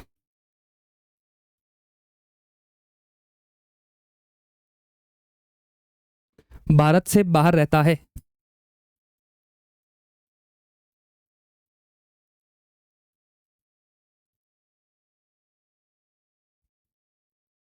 ये जो भारतीय एक साल में 182 दिन से ज्यादा की अवधि के लिए क्या रहता है, भारत से बाहर रहता है, वो व्यक्ति क्या कहलाता है, एनआरआई कहलाता है। उसकी इनकम को जीएनपी में इंक्लूड नहीं करते, याद रखिएगा। एक तो ये पॉइंट हो गया, ठीक है साहब। और देखें, अच्छा एनआरआई डे भी तो बनाते हैं अपन, एनआरआई डे होता है, अप्रवासी भारतीय दिवस होता है, और ये कब होता है, 9 जनवरी। क्यों भाई 9 जनवरी को क्यों होता है, क्योंकि 9 जनवरी 1915 को, 9 जनवरी 1915 को गांधी जी अफ्रीका से भारत लौटे थे, गांधी जी भारत लौटे थे, इसलिए हम क्या बनाते हैं इनको, ये अपने 9 जनवरी 1915 वाला बनाते हैं ना। तो अप्रवासी दिवस, चलिए ये एक फैक्ट है, एक्स्ट्रा फैक्ट है, याद रखिएगा। अब वापिस आते हैं अपने टॉपिक पे, आते हैं कि जीएनपी की बात हो गई, हमने क्या क्या पढ़ लिया, जीडीपी, एनडीपी, जीएनपी। अब अपन पढ़ेंगे क्या, एनएनपी। क्या पढ़ेंगे, एनएनपी। देखो जरा अब क्या आएगा, 4 नंबर पे क्या आएगा, NNP, net national product, net national product, शुद्ध राष्ट्रीय उत्पाद, शुद्ध राष्ट्रीय उत्पाद, उत्पाद। देखो क्या बनेगा, क्या फॉर्मूला बनेगा बताओ जरा। मैंने कहा था कि जी को एन पे बदलना है, जीएनपी में से जी को एन में बदल के एनएनपी बनाना है, तो उसके लिए सिंपल एक फॉर्मूला है। ग्रोस को नेट बनाना है तो खर्चे निकाल दो, खर्चा यहाँ घिसावट होती है पूरा का पूरा खर्चा, तो देखिए एनएनपी माइनस क्या निकाल देंगे अपन इसमें से, मूल्य ह्रास अगर निकाल दें तो फिर क्या निकल के आ जाएगा, वो अपना एनएनपी आ जाएगा। वो अपना क्या आ गया, एनएनपी। मूल्य ह्रास क्या होता है बता रखा है आपको, तो ये अपना कैलकुलेट करेंगे तो क्या बन जाएगा, ये अपना बन जाएगा एनएनपी। क्लियर हुआ, एनएनपी क्या होता है, जीएनपी क्या होता है, जीडीपी, एनडीपी, सब कुछ क्लियर है पॉइंट टू पॉइंट। मैंने यहाँ बिल्कुल आराम से चले हैं अपन, कोई जल्दबाजी नहीं है अपन को, बिल्कुल अपने क्लियर किया है। ये अपना था टोटल एनएनपी वाला मामला कि ये राष्ट्रीय आय में हम करते हैं। अभी राष्ट्रीय आय निकली नहीं है, अभी राष्ट्रीय आय का प्रोसेस बाकी है अभी थोड़ा सा। देखो जरा, अभी तो आपने समझा है कि ये होते क्या है, जीडीपी, एनडीपी। अब बढ़ते हैं आगे, एक नोट लगाते हैं और नोट लगा के एक बात लिखते हैं, क्या कि जीडीपी, एनडीपी, जीएनपी और NNP, GDP, NDP, GNP, NNP, ये सभी जो होते हैं इनकी गणना जो होती है वो 2 आधारों पर होती है। इनकी गणना जो होती है वो 2 आधारों पर होती है, 2 आधारों पर होती है। 2 आधार क्या है, एक तो आधार है अपने बाजार मूल्य, दूसरा आधार क्या है, दूसरा आधार अपना है साधन मूल्य। सुनना जरा, समझना, राष्ट्रीय आय में खेल इन्हीं का है। ये फॉर्मूला ही आपको बताएगा कि राष्ट्रीय आय कैसे निकलेगी। थोड़ा सा उलझना नहीं है, ध्यान से, मैं बिल्कुल सावधानी से चलूंगा, फिर भी एक बार आपको पूरा कंसंट्रेट करना है, ये समझना पड़ेगा आपको जरूरी। नहीं समझोगे तो उसके बिना राष्ट्रीय आय नहीं समझ में आएगी। ये समझ में आ गया, मामला खत्म है आपका, राष्ट्रीय आय आप निकाल लोगे आराम से। ठीक है, चलिए बढ़ेंगे जरा। क्या, बाजार मूल्य और एक होता है साधन मूल्य। इसके लिए जो कोडवर्ड होता है वो होता है एमपी। एमपी बोले तो मार्केट प्राइस, और साधन मूल्य क्या होता है, इसके लिए कोडवर्ड होता है फैक्टर कॉस्ट। इंग्लिश में कहते हैं फैक्टर कॉस्ट। आप ये मान लो इसको, तो सीधा सीधा मान लो कि कारखाना लागत, क्या कहेंगे इसको, कारखाना लागत कहेंगे, कि एक चीज को फैक्ट्री में बनाने में कितनी लागत आई, वो क्या होती है, वो साधन लागत होती है। एक चीज जो बाजार में किस रेट में बिक रही है वो उसका बाजार मूल्य होता है। बाजार मूल्य के लिए एमपी है और साधन मूल्य के लिए एफसी है। अब जीडीपी एमपी भी होगी और जीडीपी एफसी भी होगी, एनडीपी एमपी भी होगी, एनडीपी एफसी भी होगी, जीएनपी एमपी भी होगी, एफसी भी होगी, और एनएनपी एमपी और एफसी दोनों ही होंगी। तो ये टोटल 8 हो गए आपके पास, 2 निकलेगी। पहले एक बार कैलकुलेशन करते हैं, पहले आते हैं बाजार मूल्य पर आते हैं। पहले कैलकुलेशन करेंगे बाजार मूल्य, कोडवर्ड क्या बनेगा इसका, मार्केट प्राइस। बाजार मूल्य क्या होता है, बाजार मूल्य देखिए जरा, बाजार मूल्य का मतलब क्या होता है कि एक वस्तु जितने रुपए पर उपभोक्ता उस वस्तु को खरीदेगा वो उसका क्या है, बाजार मूल्य है। उपभोक्ता बाजार मूल्य क्या होगा, मैंने कहा इस मार्कर का बाजार मूल्य बताओ क्या है। मुझे नहीं मतलब ये मार्कर कितने रुपए का बना कितने का नहीं बना। देखो बाजार मूल्य और लागत साधन मूल्य में अंतर होता है। आप कहोगे कि अंतर क्या होता है, अंतर होता है कि जब फैक्ट्री में सामान बन जाता है और वो जब बेचने के लिए मार्केट में जाता है तो फैक्ट्री के गेट पर खड़े होते हैं sales tax officer, GST officer, अब जिन्हें जीएसटी ऑफिसर कहते हैं, जीएसटी ऑफिसर खड़े होते हैं और वो कहते हैं अरे भैया आपने मार्कर बनाया है, अरे क्या बात है बड़ा अच्छा मार्कर बना है, लेकिन लाओ टैक्स लाओ, इस पर टैक्स लाओ। तो वस्तुओं पर क्या लगता है, जीएसटी लगता है। तो मालिक क्या करेगा, ये जो मार्कर बनाने वाली कंपनी है ये क्या करेगी, इसने मार्कर बना के अपना फाइनल डिसाइड कर लिया कि ये मेरे मार्कर की प्राइस है। उसके बाद अधिकारियों ने कहा हमारा टैक्स जोड़ो, उन्होंने टैक्स जोड़ दिया। कंपनी ने बनाने वाले ने कहा कि ये मार्कर 20 रुपए का बना, 5 रुपए मुझे प्रॉफिट चाहिए, मेरी तरफ से इसके दाम कितने हो गए 25। लेकिन सरकार के अधिकारियों ने कहा अरे भैया टैक्स भी तो दो हमें इसके, तो वो टैक्स कितने हो गए, टैक्स मिलाकर इसका बाजार मूल्य कितना हो गया 27।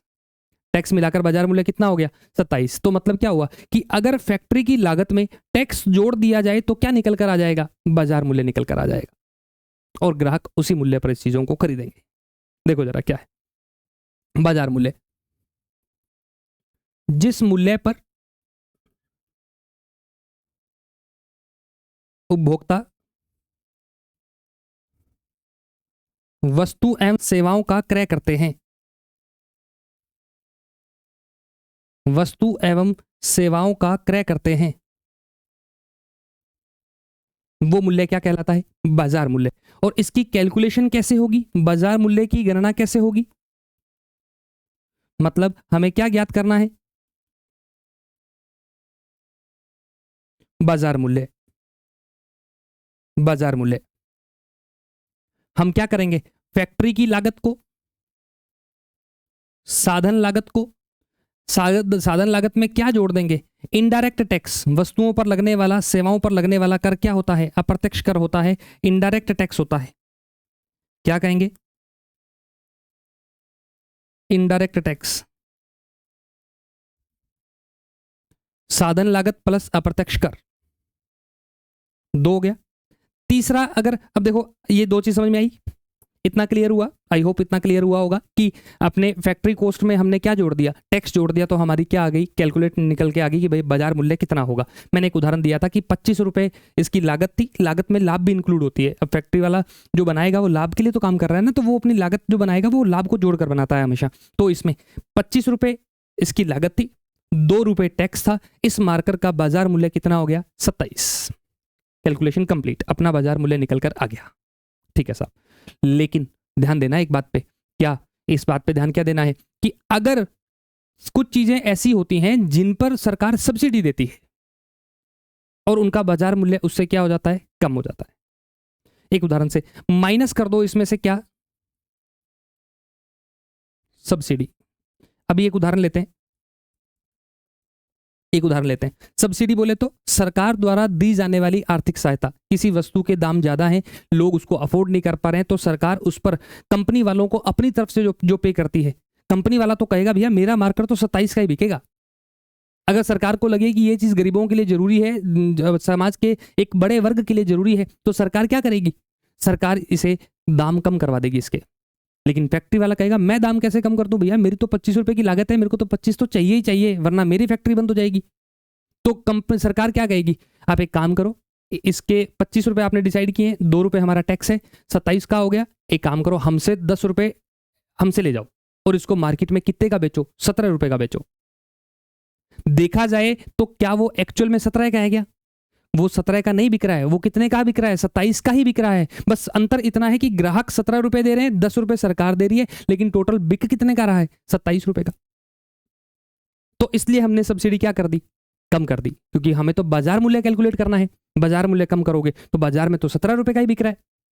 इसका उदाहरण लिख लो, चाहे लिखना चाहो तो, 25 रुपए प्लस 2 रुपए माइनस सरकार ने कितने रुपए दिए, 10 रुपए, तो मेरे पास जो बाजार मूल्य निकल कर आएगा वो कितना निकल कर आएगा। अब इसका एक लाइव एग्जांपल लेते हैं, एक सच वाला उदाहरण लेते हैं, ये तो काल्पनिक उदाहरण है अपने पास। एक उर्वरक होता है, उर्वरक फर्टिलाइजर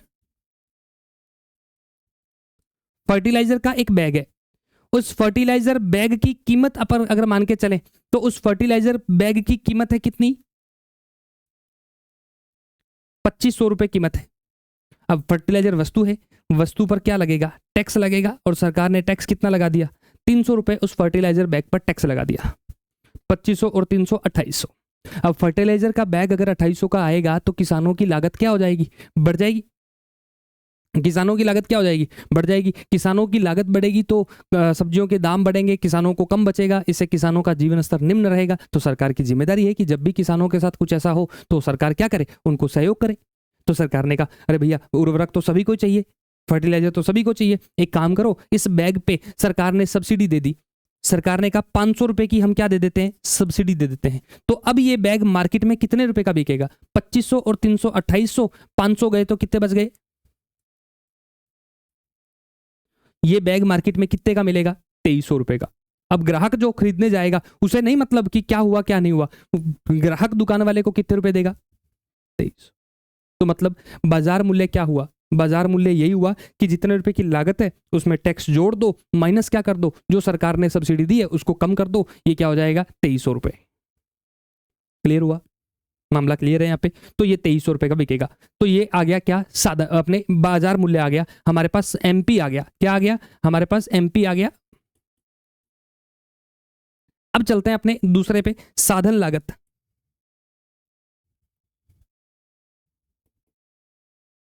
दूसरा वाला क्या है, साधन लागत, फैक्टर कॉस्ट, फैक्टर कॉस्ट, साधन लागत। साधन लागत का मतलब ऐसा मूल्य, साधन लागत का मतलब क्या होता है, ऐसा मूल्य जो एक निवेशक ने, जो फैक्ट्री वाले ने किसी वस्तु को बनाने में लगाया है, वो खर्चा जो एक फैक्ट्री वाले ने किसी वस्तु को बनाने में लगाया है वो क्या कहलाएगा, वो कहलाएगा अपने क्या, साधन लागत। जैसे कि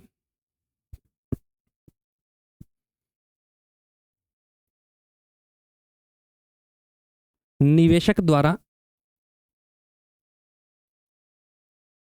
किसी वस्तु एवं उत्पादन, किसी वस्तु एवं सेवा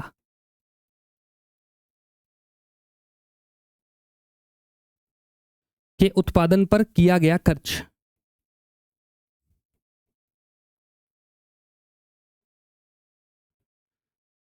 किसी वस्तु एवं सेवा के, किसी वस्तु एवं सेवा के उत्पादन पर किया गया खर्च क्या कहलाएगा, वो कहलाएगा साधन लागत कहलाएगा भैया। अब खर्च क्या होता है, अगर हम खर्च पे जोड़े तो खर्च में क्या क्या इंक्लूड होता है, जैसे भूमि का क्या लगता है, किराया, किसी जमीन का क्या लगेगा, किराया लगेगा, पूंजी पर क्या लगेगा, ब्याज लगेगा, पूंजी पर क्या लगेगा, ब्याज लगेगा। फिर एक होगा श्रम, श्रम पे हमें क्या देनी पड़ेगी, मजदूरी देनी पड़ेगी भैया। और एक होगा व्यापार, जब व्यापार करेंगे तो हम किसके लिए करेंगे, लाभ के लिए। जब इन सभी तत्व को जोड़ेंगे तब हमारा खर्चा निकल कर आएगा, तब क्या निकल कर आएगा, खर्चा निकल कर आएगा कि ये सब चीजें जोड़ दो, ये हमारा खर्चा है। और खर्चे की कैलकुलेशन कैसे करोगे, अब मैंने तुम्हें ये बता दिया कि मार्केट, एक एग्जांपल से समझते हैं कि कैलकुलेशन, इसकी गणना कैसे होगी, इसकी गणना कैसे होगी। हमारे पास किसी वस्तु का क्या है, बाजार मूल्य है, हमारे पास किसी वस्तु का क्या है, बाजार मूल्य है। और हमें यह पता है कि इस मार्कर पे वापस आते हैं, इस मार्कर का मार्केट प्राइस 35 रुपए है, मार्कर का प्राइस कितने रुपए है, 35 रुपए है। थोड़ा सा यहां लिखते हैं एग्जाम्पल को, मार्केट का प्राइस कितने रुपए है, 35 रुपए है। इसमें 3 रुपए टैक्स के हैं और इस पे 10 रुपए की सब्सिडी है। बताओ, मुझे कैलकुलेशन करके बताओ कि इसका साधन लागत कितनी आएगी, क्या बताना है, इसको फैक्ट्री वाले को बनाए कितने रुपए, ये मार्कर कितने रुपए का बना फैक्ट्री वाले ने। देखो जरा, अगर मैं क्या करूं, बाजार मूल्य में से टैक्स तो कम कर दूं, प्लस क्या कर दूं, सब्सिडी। अब इस एग्जांपल को डालते हैं इसमें, बाजार मूल्य, किसी चीज का बाजार मूल्य है 35 रुपए, बिल्कुल ठीक है, ये मैंने मार्केट प्राइस ही दिया था आपको, बाजार मूल्य 35 रुपए। मैंने इसमें क्या किया, इसमें से टैक्स कितना है, 3 रुपए, माइनस कर दिया 3, प्लस कितना कर दूंगा, 10 रुपए, प्लस कितना कर दूंगा, 10 रुपए। तो इसका साधन लागत कितनी है, तो इसकी साधन लागत जो निकल कर आएगी वो कितनी निकल कर आएगी, 35 में से 3 गए 32 और 10 जोड़ देंगे तो कितना हो गया, 42 रुपए क्या है, साधन लागत है। 42 रुपीज क्या है, इसकी साधन लागत है, 42 रुपीज इसकी साधन लागत है। क्लियर हुआ कि 42 रुपीज कैसे आया, तो ये बाजार मूल्य है और वो अपने मार्केट मार्केट प्राइस है, वो बाजार मूल्य है, ये साधन लागत है। अब कैलकुलेट करना है। अब आते हैं अपने मामले पर कि आप कैसे कैलकुलेट कर सकते हो कि बाजार एमपी से कैसे निकलेगा। अब आपको अगर मैं कह दूं कि बाजार मूल्य जो है वो इतना है, तो हमें साधन लागत बताओ कितनी है, और ये आंकड़े दे दूं आपको तो आप बता दोगे आराम से, कोई दिक्कत ही नहीं है, कोई दिक्कत नहीं आएगी आपको। कैसे? अब एक एग्जांपल पे डाल लेते हैं।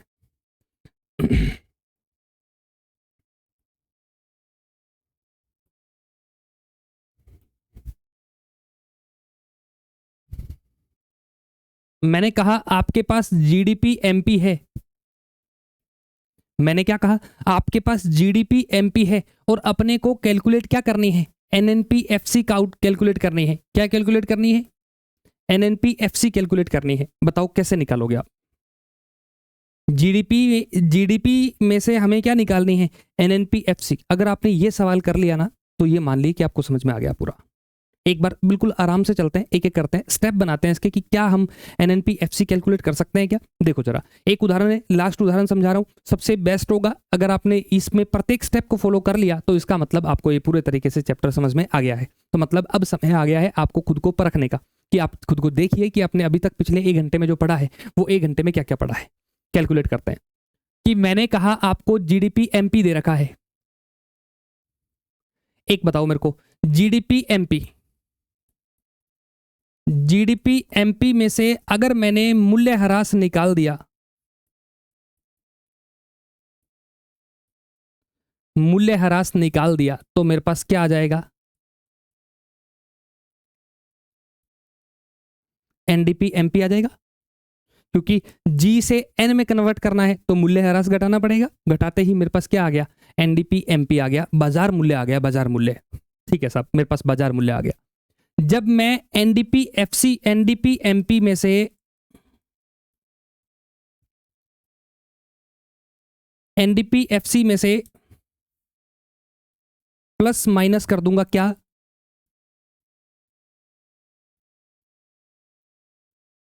शुद्ध विदेशी आय।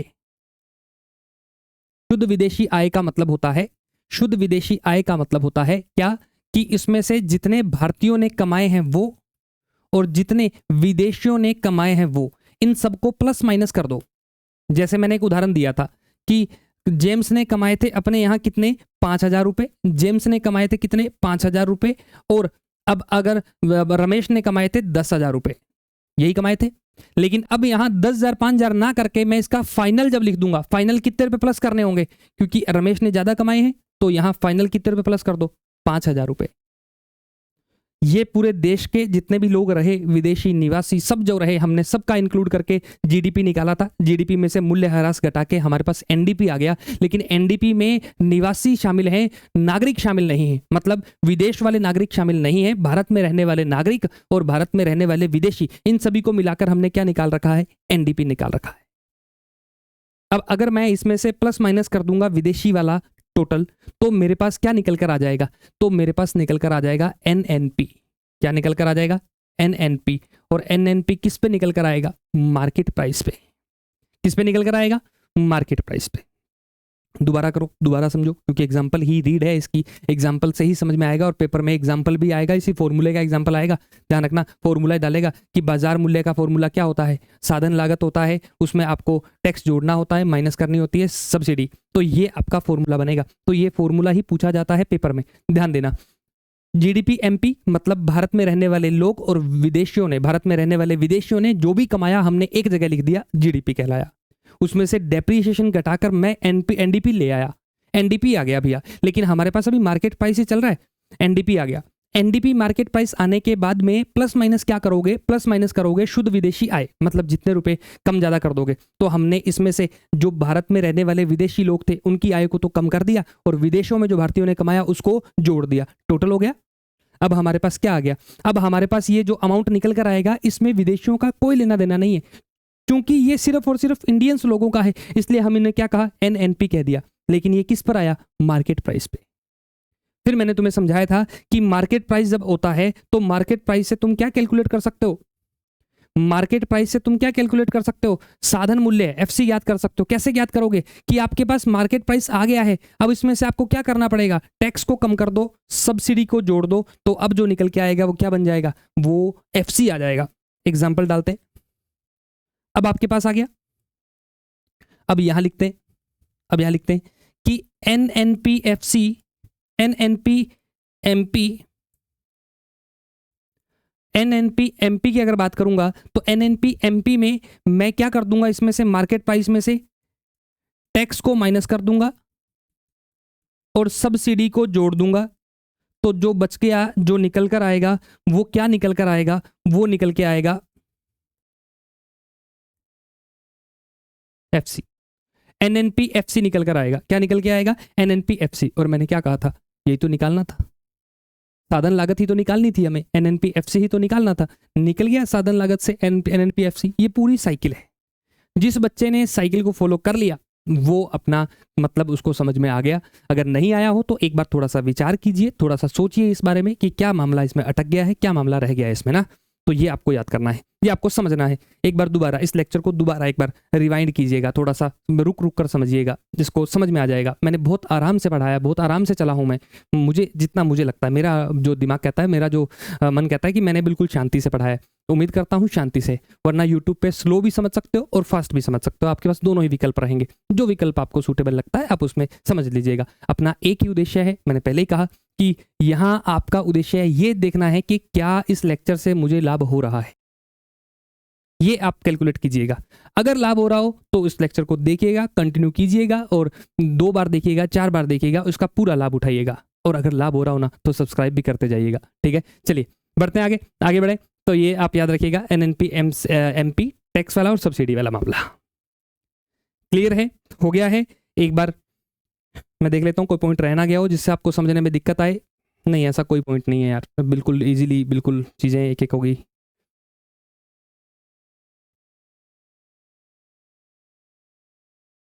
एक अप्रैल वाला समझा दिया, EEZ हो गया, मूल्य ह्रास हो गया और GNP हो गया, ठीक है, साधन लागत, ठीक है, हो गया आपका ना।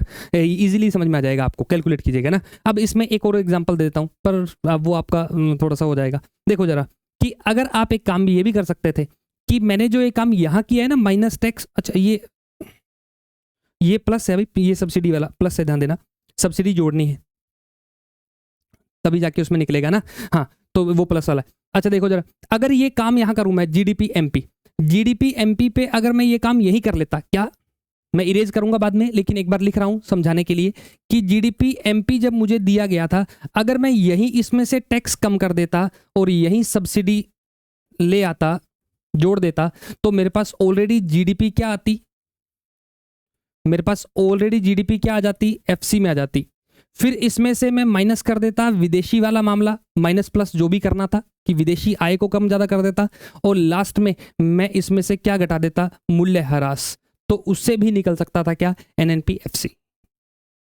तो एनएनपीएफसी निकालने के तरीके हैं, प्रैक्टिस कीजिएगा। ये दूसरा तरीका, आप अपने आप सोचिएगा जरा कि मुझे मार्केट प्राइस दिया गया है। पहले एक बात क्लियर कर दूं आपको, ये बेस क्लियर रखिएगा कि मार्केट प्राइस कैसे निकलेगा, मार्केट प्राइस के बाद अपन कहें तो एफसी कैसे निकलेगा, इसका बेस क्लियर रखिएगा। ये थोड़ा सा उलझने वाला मामला है, देखते रहिएगा, ध्यान से पढ़िएगा और वीडियो को रिवाइंड कीजिएगा। वीडियो को अगर लगे कि समझ में नहीं आया है तो एक बार दोबारा देख लीजिएगा, चाहे समय हमें 15-20 मिनट एक्स्ट्रा लग जाए, कोई इशू नहीं है किसी प्रकार का, लेकिन उद्देश्य पूरा होना जरूरी है। आप जिस काम के लिए जिस काम के लिए हो वो यही है कि आपको चीज़ें समझनी है और पेपर में सॉल्यूशन करना है। अगर आप ये कर पा रहे हैं तो फिर अच्छी बात है, नहीं कर पा रहे हैं तो समय ज़्यादा लग सकता है, लेकिन कर तो सकते ही हो, ठीक है।